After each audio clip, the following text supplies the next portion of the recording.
Today on the Selling Education podcast, I'm joined by Zena Everett. She is an international speaker and a best-selling author several times over, best known for her work around career confidence, managing the crazy busy workloads, and tackling imposter syndrome. And she works with organizations and leaders who are very capable and committed and ambitious, but often stretched thin, doubting themselves or stuck in a pattern that drains their time and energy, which probably sounds familiar to you. If you are working in admissions or student recruitment or an agency leadership, this conversation is going to resonate, I'm sure. Many people in our sector are spinning multiple plates, juggling inquiries and targets, going to events, doing follow-up and all the team pressures, all the while trying to stay positive and professional. So if we want to sell more education, we need to address this topic. So today we're going to talk about what crazy busy really looks like, where imposter syndrome can creep in, and how to set boundaries without damaging relationships, and how to get out of survival mode and back into that brilliant, purposeful, confident work that we love. So welcome, Zena. Firstly, remind me of the multiple books that you have written. And I think you've just released a new one, haven't you? Well, at the beginning of the year, I did. No, at the beginning of last year, so it's been out for a year now. Already.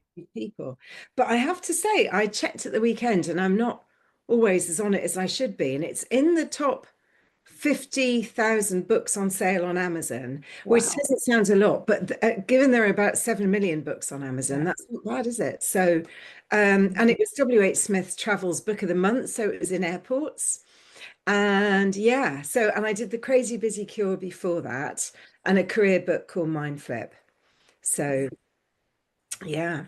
It's good to keep an eye on where they are. I must say I haven't done that with my own book, actually. Just published it and left it. Just took I so know. long to write it.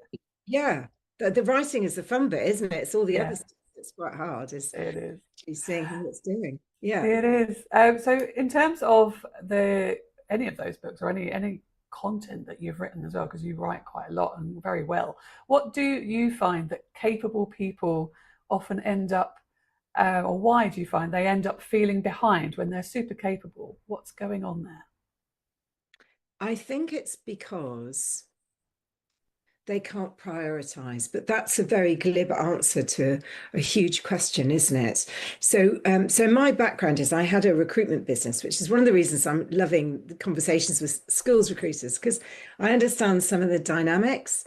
Mm. And we always used to say, it's skills plus mindset equals success. Right. So if somebody's got to be really good at their job, but they've got to have a confident mindset, not a victim mindset, um, confident, ambitious, and so on.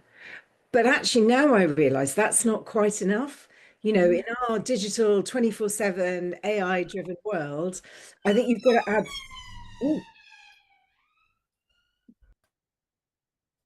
Sorry, I didn't get to the audio too late. Should we just take that bit again? right, which bit? So I used to have a recruitment business, which is one of the reasons I'm really loving talking to school recruiters, because I understand a lot of the juggling that has to go on and the dynamics. And in my recruitment business, we used to say you have to have skills plus mindset equals success, a successful career.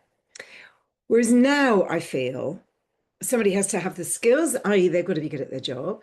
They've got to have an ambitious mindset and drive and grit and all those things. But those are no good if they can't prioritize.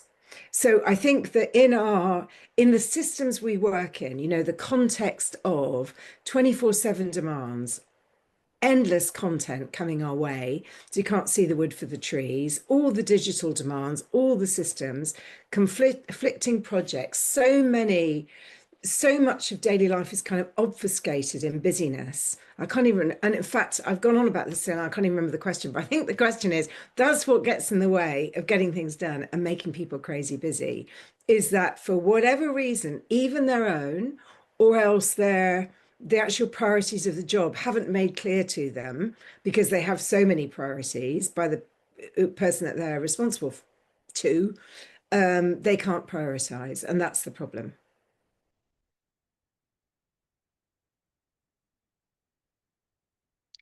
Oh, Nicola, you're muted.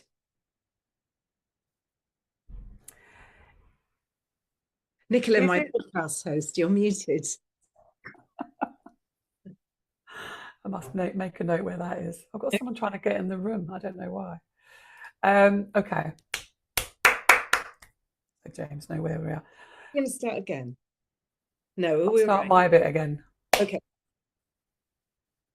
So, is it true that when people are giving you more tasks and they make it sound urgent and important, that that can take over all of your own priorities, and then you don't know where you are? Is it how do you know which is the productive work and which is the busy work and where to prioritize?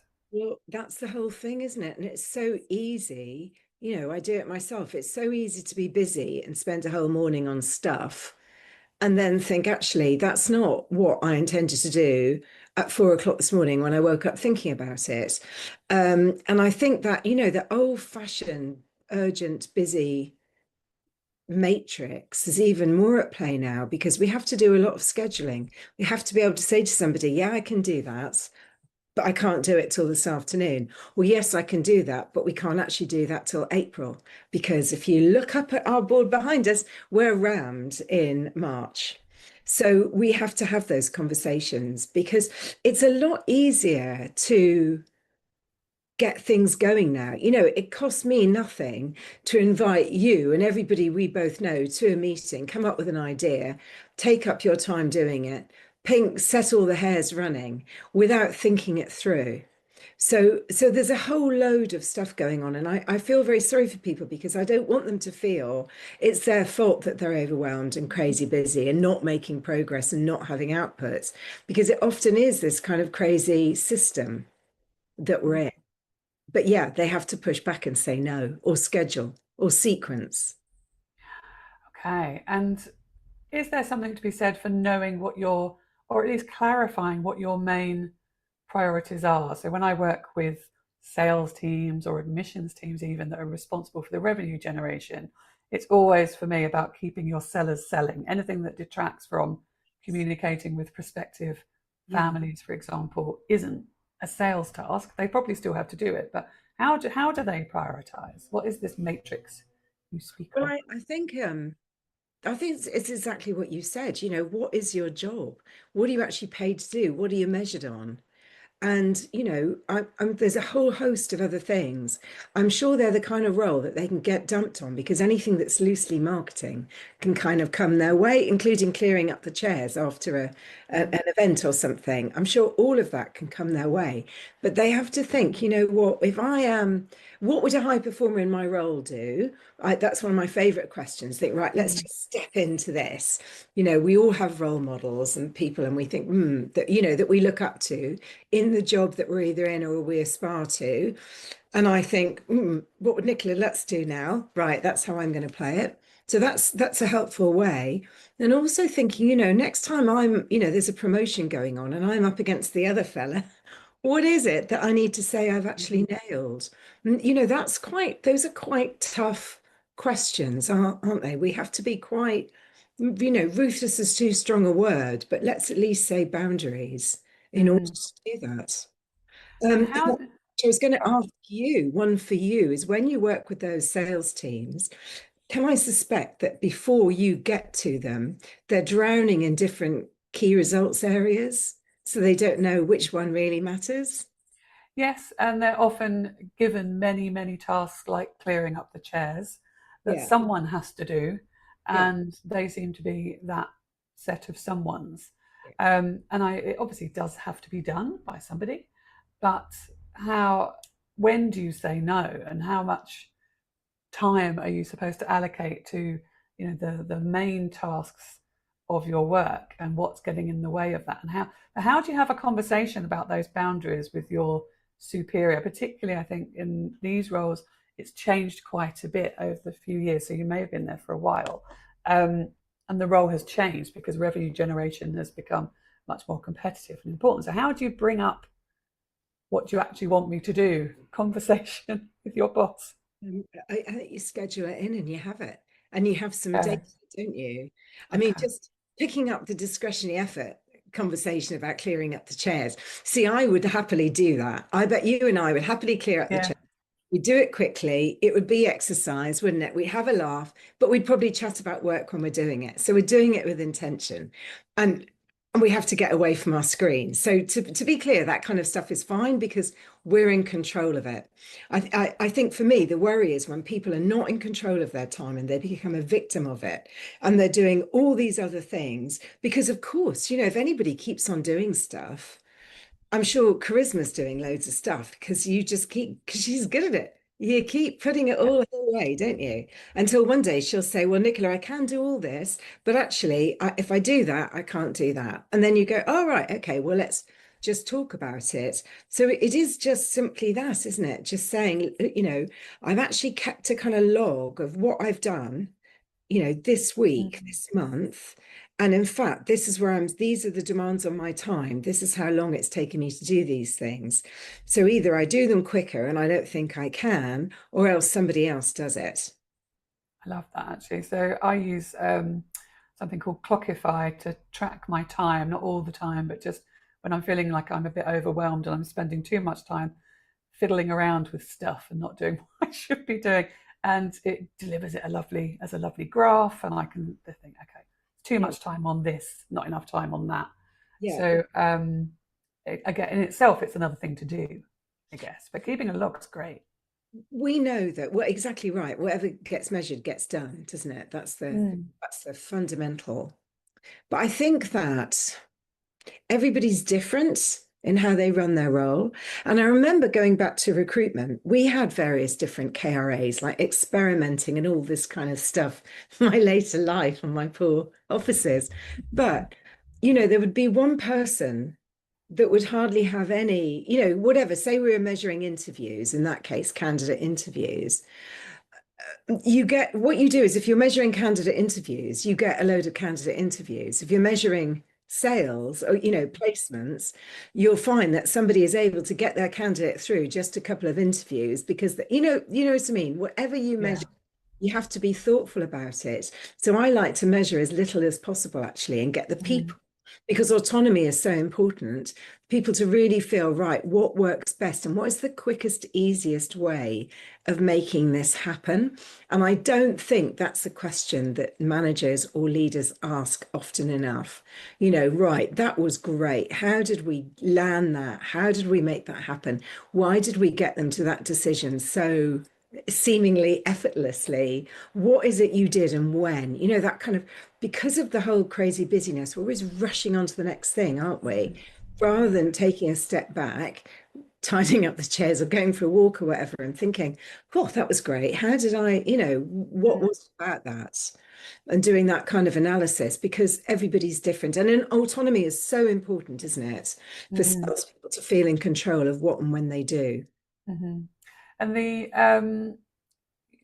I like the victim mentality about being crazy busy. They are busy as well, but I find that people will often embrace tasks that aren't their main tasks, that aren't going to move the needle. Yeah.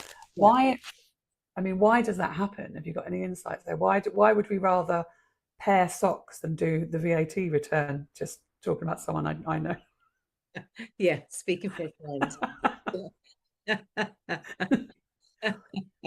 um, well, there's a whole load of reasons. Mm. In a way, it doesn't matter, does it? We may not know how to do a VAT return. We hate zero, whatever it is.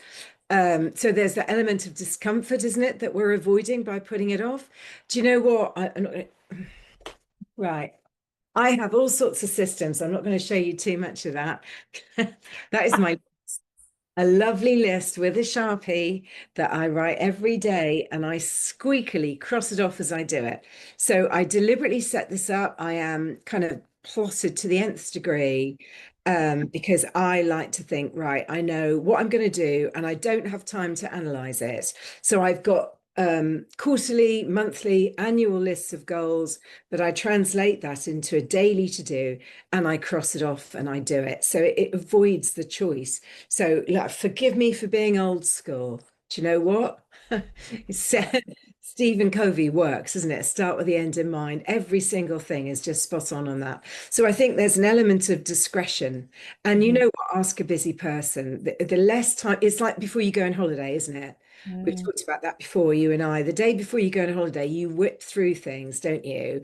Loads of things because you know what you've got to do to clear the decks, putting your affairs in order before you go away. So I think, transformation is spent in the day to day. And I think it's day to day time management that's really important.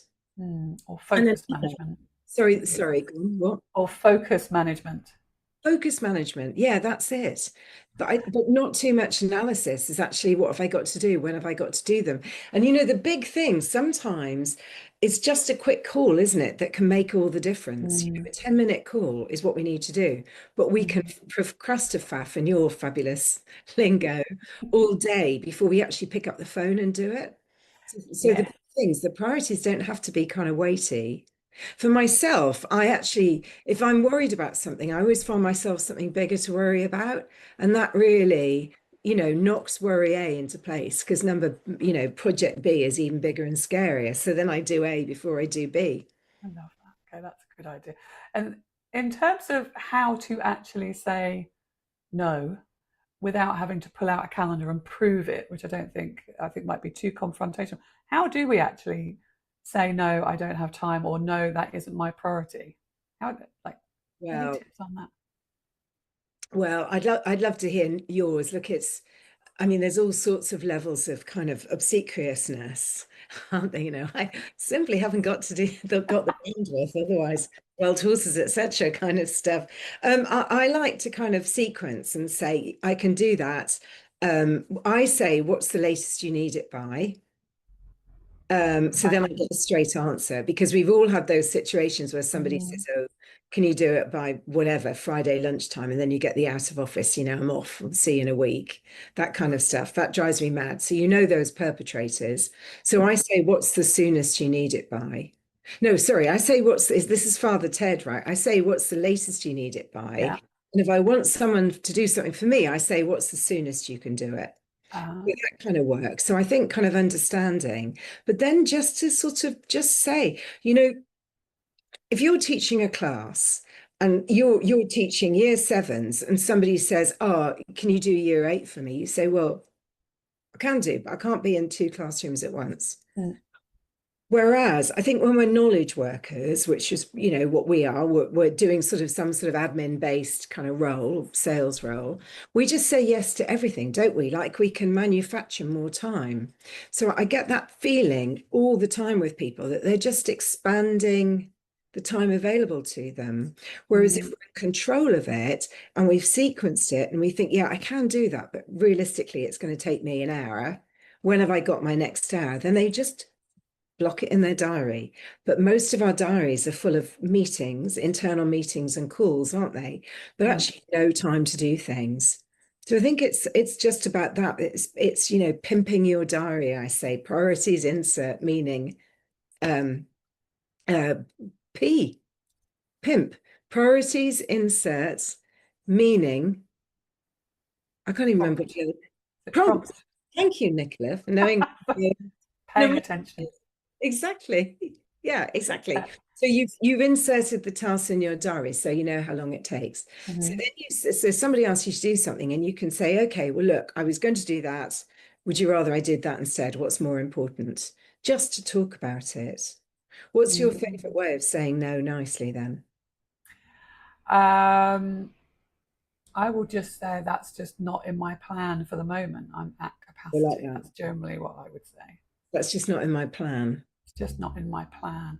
Or I generally don't say no as well. I am kind of a people pleaser at heart. Yeah, But I'm very focused on my goals and know what suits and what doesn't. And if I really don't think that I would like to say take a client on, it will be, I just don't think that that's going to be a fit or I can get you to where you need to be. But let yeah, me find you someone else and I'm happy to talk about it. So it will yeah, still take some time, but not as much time. But there's still things I don't want to do that I still have to do. yeah. Which Well, is that's why it's called work, isn't it? yeah, that's why That's they pay us. that's right. That's how we earn a living. So that's Um, But I think experienced people have a sense of what they need to do Mm, in order to achieve their roles. And curveballs come up a lot. Do you think, is this interesting? Is this going to get me to new networks? Am I saying no to it because I'm a bit scared of it? In which case I need to do it. What's in it for me? The old-fashioned mm, whiffle is quite a good thing. Is mhm, this useful? It might not be directly related to what I do, but it could open a whole load of new doors. It's interesting, it's fun, I'm going to learn something, whatever it is. I always think, is this going to give me energy? So if it's more energetic, makes me more energetic, then I'll do it. fantastic. And just in terms of planning your day, you gave us a little sneaky peek at your planner. So I plan about 2/3 of my day. I don't plan the whole day Yeah. because I find I want to be like a child and not do things that are on my list in my day. A and B, stuff happens and things come up, and so if I don't stick to my day, I then throw the whole week out. If I have to leave room for stuff, do you plan your whole day or do you? No, No. Okay, no, that's of good to course know. not. No. I used to. I used to plan every half an hour rigidly and turn my Pomodoro timer on. And then I realized I hadn't had time to visit the bathroom or have lunch or walk the dog or things like that. So I thought, you need to Yeah. change. You need to Well, change something. again, I'm hesitant to prescribe things because I think everybody's different. But those of us who are in front of screens a lot of the time, we are simply not meant to be in front of a screen for 8 hours a day. So we Mm, have to have time to get away, to have a walk, to have a chat. And I think the danger of the screen thing is that then people will be allocated the whole time and they're not talking to their team and they're not finding out what's not going on. They're not getting some kind of ideas and creativity. And mm, there is that difference, isn't there, between thinking. I used to, when I was first started to write, I used to think, right, I'm going to do first 2 hours every morning, which is kind of 6 o'clock in my dressing gown without mm, readers off their tea. But from 6 till 8, I try and write every day. And then I thought, so a lot of that was right. Well, I'll just get in the mood. So I I'd procrastinate basically, do that black hole of LinkedIn nonsense. And then I used to think, right, I'm going to try and write 500 or 600 words every morning. And so I'd get on and I'd just write. And I'd say, it doesn't matter. I just would try and get them down there and then I'd edit them later. I'd try and originate something. And that made me way more effective. So I think this is slightly contradicting what I said earlier, but I think it's a good idea to have allocated time for tasks, but be much more task focused than just time focused, because we know that tasks expand to fill the time available, don't they? mm. Yes, If you've got an exactly. hour to do something, it will take an hour. Whereas if you've only got half an hour to finish it, you'll get it done. You'll whip it over, won't you? Get it done. Um, and in terms of kind of taking on more work and people that don't have the ability to say no necessarily aren't in control of their role really, and they're just dumped on, let's say, Mm. um, is how can they gain the confidence even? So I'm kind of segueing into that whole imposter syndrome, because if they're continually treated as if they are the dumping ground of all admin tasks, at some point they've got to get the confidence up to say, oh, can we just look at what my main tasks are, what is going to move the needle, and Yeah. if not me, then someone else, can we discuss that? It's quite a big thing to actually bring up, especially in quite traditional hierarchies. So how can they, how, or do you know, maybe I'm not, maybe you don't know, but how would you recommend someone get the confidence up? Is it the data, is it doing the tracking, or is it something else, or what would you recommend? Well, there's a whole load to unpick there, isn't there? Because Yes, sorry. I'm not into no, it's really, really fascinating. So I'm not talking about micromanagement here, but people should know what their team are doing all day and what they're delivering. I don't mean to the like, what are they doing now, breathing down their neck, but the managers should have some sense of where people spend their time and their focus and their energy. So I would say all of these things are management problems, because the manager should say, how's it going? What are you working on? Asking all those kind of questions Mm, show a little bit of interest. They're called managers for a reason. So I'd say it's a management problem, first of all, that someone gets overwhelmed like that. Uh, Mm, and they have to have that conversation and say, look, I'm using my tool. This is what I'm doing. And I know we're short of resource. People undoubtedly will be short of resource, but no more resource is going to come in if you're doing two people's jobs. And actually, what I find is often the turning point when I get called in is when that person who can't say no, who's trying to do everything, is the people pleaser, gets passed over for promotion by mm, the so-called selfish person who's just delivered what they have to do and is the big success story, swaggering around a little bit. And the lovely victim who can't say no just thinks, oh, hang on, how come they've got a pay rise and I haven't? So mm. that's often a kind of catalyst to think, like, what are the consequences of keeping going like this? So however they need to have that conversation, they need to have the conversation because they're being put upon. Okay, I like that. Okay. And then is imposter syndrome a thing in this kind of role? And is that so I'm not good enough to be able to get that promotion? I'm not good enough to be able to um, do these big things that I need to do, and I'm just going to be busy with everything to make myself useful. Where does that imposter syndrome come in? Is there a link between being put upon and imposter syndrome? I think what you've just raised here is what my hairdresser calls a red cloth. Oh, A red rag to a bull. So imposter syndrome for me, right? There isn't a day that doesn't go past where I don't have to blag something, Nicola. And don't you tell me you're not the same. I can blag, Huh? maybe. I've spent my whole life thinking, how am I going to deliver this? And delivering it, you know? So that imposter voice, I know there's all sorts of things about you name your imposter syndrome or whatever it is. I just think that is somebody saying to me, go into a cafe for an hour and read up this stuff. The imposter syndrome normally means to me, I need to prepare more and I need to plan better. That's all it is. It's just a helpful, it's my, I'm a massive fan of Steve Peters, the chimp paradox. And he's saying that's your big chimp who's there to protect you. That chimp might not be right, because the chimp often says to me, there is chocolate in the house, so eat it now because the chocolate might disappear.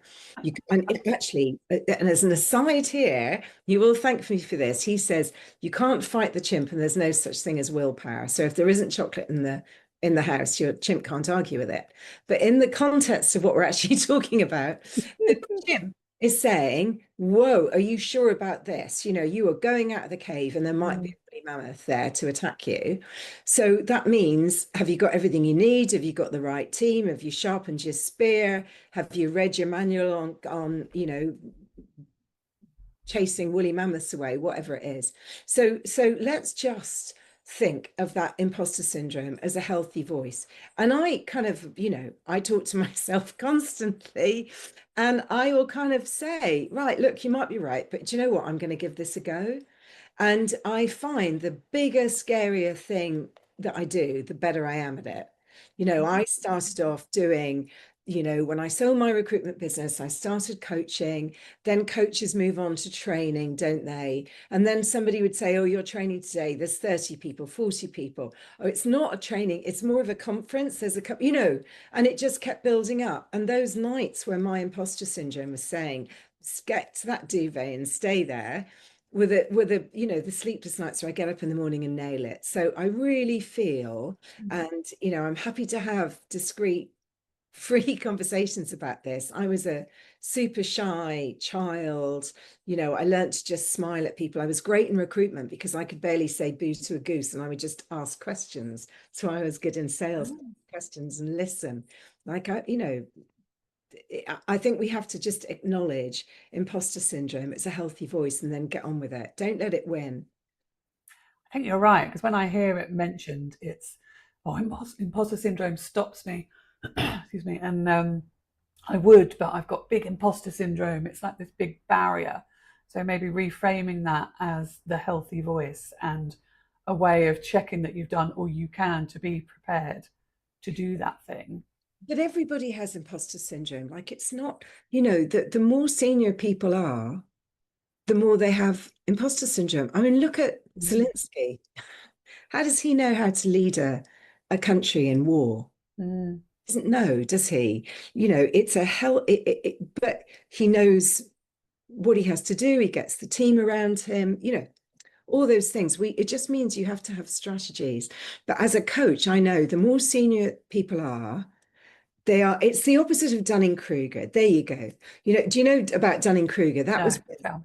a kid went into a bank with invisible ink on his face and then tried to rob the bank, and then went to another bank down the road, did the same thing. And Professors Dunning and Kruger, from wherever they were, thought, how can somebody so stupid think they're so clever? And basically, people with imposter syndrome, it's the opposite of Dunning Kruger. They actually know what they don't know. Right. People without imposter syndrome, I'd be way more worried about, because they think, yeah, I'll just give this a whirl. They're the ones we have to worry about. But imposter syndrome is just healthy, because you think, oh, there's a lot of potential pitfalls here. So how do I do it? How do I get the right team? What support do I need? What planning do I need? Imposter syndrome is always, for me, right, you need to get up an hour earlier, go and sit in a coffee in a cafe, just read what you need to read about this, and make sure you've got your ducks, beautifully lined up. It's more planning time. That's all it is. But no procrastinating. You do the planning, but give yourself a deadline, maybe? Absolutely.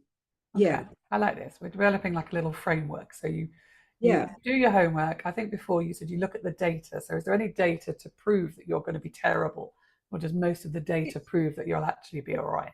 Yeah. So And look at the data. and you know what? You can be well, I always think I'm terrible. I'll beat myself up after this then. Can we just have stuck to the topic, answer the question? I beat myself up every day over everything, but then that's healthy. But then you're less terrible, aren't you? And you're less terrible. You only have to be Mm. less terrible than the other person. And a lot of life is just doing it, isn't it? It is, I don't think we can talk about Woody Allen anymore, but I did love his thing about, about turning up. So I sometimes feel when I do coaching and speaking, and sometimes when I have really scary things, I think for me, if I set the alarm and I get up on time, everything else, I get up on time, I leave the house on time, I get an earlier train, all those kinds of things, I turn up, everything's all right. Already winning at life. You just have to work out the whole iterative process to do something, and do each step right, and just keep on going. So it's And, the how do you eat an elephant by one, what is it, one spoonful at a time. So just yeah, one step at a time. I like that. So like look at the actual goal and what are the steps to get there, and just take the first step. yeah, go to It's bed really early helpful. the night before. That's my first thing. It's literally, it's Yeah. basic, isn't it? Did Well, you also just from like, well, sorry. did you want some high-powered solutions here? Yeah, Go to bed on time. Yeah, it's true. absolutely. This is all the controllables. And I also like, I'm a great believer when I'm coaching somebody to say, right, what is the absolute worst that can happen here? Mm. Like the whole Theresa May thing. Do you remember when the sign fell behind her and she lost her voice and all those kinds of things? Like, awful stuff does happen. And you have to think, right, if all these hideous things happened, what would I actually do? How do I mitigate against them? And you know what? I'd still have my family would hopefully still love me, but I'd be okay. I've still got a warm bed to go and sleep in. Mm. Yeah, So I like that I too. don't like that they're there. It's okay. I feel it's much better to actually think, no, let's just imagine you really fluff up how you're actually Mm. going to deal with it. I love that. And so, um, in terms of feeling overwhelmed with the process, so that goes back probably to the crazy busy. So if you've got this big goal and imposter syndrome's kicking in and it feels a bit overwhelming to do everything, you go back to the crazy busy lessons to try and manage yourself and just do those steps at a time. Is that right? Well, I used to do that, and now I'm saying to clients, why don't we start with the end in mind Mm-hmm. and actually work out what an ideal, perfect outcome would look like, and then work backwards from there. Because I think part of crazy busyness is we're always kind of faffing around with reality with a bit of a damp cloth. You know what I mean? I think we're curating daily reality and keeping control of it. Whereas sometimes, and that's great. But somebody said recently, I go after so much low-hanging fruit, I'm actually picking up rotten apples. Oh no. Whereas what I should be doing is kind of looking at a much bigger orchard. Sort of mixed metaphors there with a damp cloth. But so I think there is something about controlling the controllables, but also, that bit of quiet time, thinking, right, what is a great outcome here? And actually, what is the quickest, easiest way of making that happen? Because I think otherwise, what we do is we just set we're rigidly controlling. And that often means going back to triaging our inbox, isn't it? Just trying to keep everything tidy rather than thinking. And actually, so if I go back to my recruitment days, you could, I used to recruit other recruiters. And some recruitment businesses were going after low-hanging fruit. And that might be, let's put kitchen porters into the canteen at IBM. Mm-hmm. Whereas other people would think because that was an easy option, it was low-hanging fruit, there it was, and that you'd get another headhunter who would have coffee and coffee with the senior people at IBM, and they'd end up, I'm using the term IBM loosely, right? Nobody writes me about this. And they'd end up doing some big managed service contract to put, the senior level people in and a massive retainer to do loads of staffing for IBM. Do you know what I mean?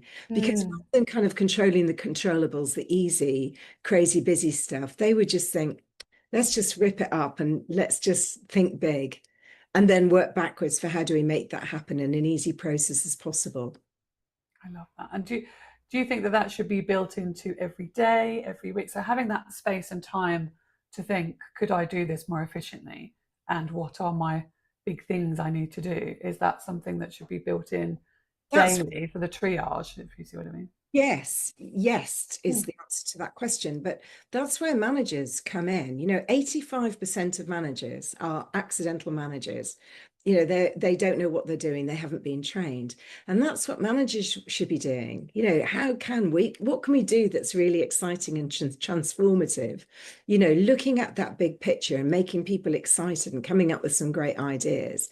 I know this is a bit off piece, but can we think about this and not being shouted down for that, and Yeah. then making sure that the process is right and it all kind of happens. But I think that that's when the danger is that people are just going round in ever decreasing circles. No, I agree. Okay, great. Some practical advice there. I love it. Okay, so we're going to move on to some quick fire questions. They don't have to be quick in answer, depending on what you want to say, but they're just to close off the episode, some of them are quite fun. So, what is your crazy busy biggest warning sign when you walk into work with a company or a school? What's the biggest warning sign that there's crazy busy nonsense happening? I asked somebody, what do you actually do and what's your success measures, and they don't know. Okay. Oh, and should there be like a limited number of things that they do? Yeah, like exactly what is your job? They Yeah. should know in a couple of lines. But they're like, oh, well, I have got a job description. Yeah, it's 5 years old. So what's important to you? And your clients are in sales. It should be pretty basic, Mm, but you'd be amazed. And you ask several people in a team and you all get different answers. yeah. That's always happens. So they don't know when to stop and they don't know what a good job looks like. And they don't know what to chase after. Okay. Good. Good. Okay. Coffee, tea, or power nap? Oh, coffee. Coffee in the Ooh, mornings. Yeah. coffee. Yeah, okay. In the afternoons too? Tea. Tea. Okay, fair enough. I read And loads of research from people who have nothing better to do that on when the best time to optimize your coffee is. Like, I just know it does. I can't sleep if I have one in the afternoon. anyway. Okay. What's the one word that you wish more people would say at their place of work? Why? Ooh, that's good. Okay. And what should they say less? What's the one word they should say less often? Um, well, email. Email. Can you just? That's another thing, isn't it? Oh, can you just? Just, yes. Can you Yes. just? Or yes, maybe, if they're taking on too much. Maybe they need to say yes, less. And in your work day, they are very varied work days, of Yeah. course, but what would drain your energy the fastest? 100% LinkedIn. Oh, really? Yes. LinkedIn. Yeah. Okay. And what would give you your energy back? Um, uh, fairly like sending out an invoice, to be quite honest with you. That's nothing like a kick of getting money for what you do. Yeah, Recognition. absolutely. I love doing a deal. Lovely. I'm happiest getting on a train, going to do work with a group of people. I love that. Anywhere, anytime. I'm just like, awesome. That's where I get my energy from. I love it. Yeah, yeah, absolutely. You can see that. And what is your go-to phrase for saying no politely? We already touched on this a bit. But what would do you have a go-to phrase for no? Um, I think I say that's not for me. That's not for me. That's Yeah. not for me, but I'll find somebody else who can do it better justice or something. Okay, that's a good one. And what is the How much? worst? So, how much did you say? Yeah.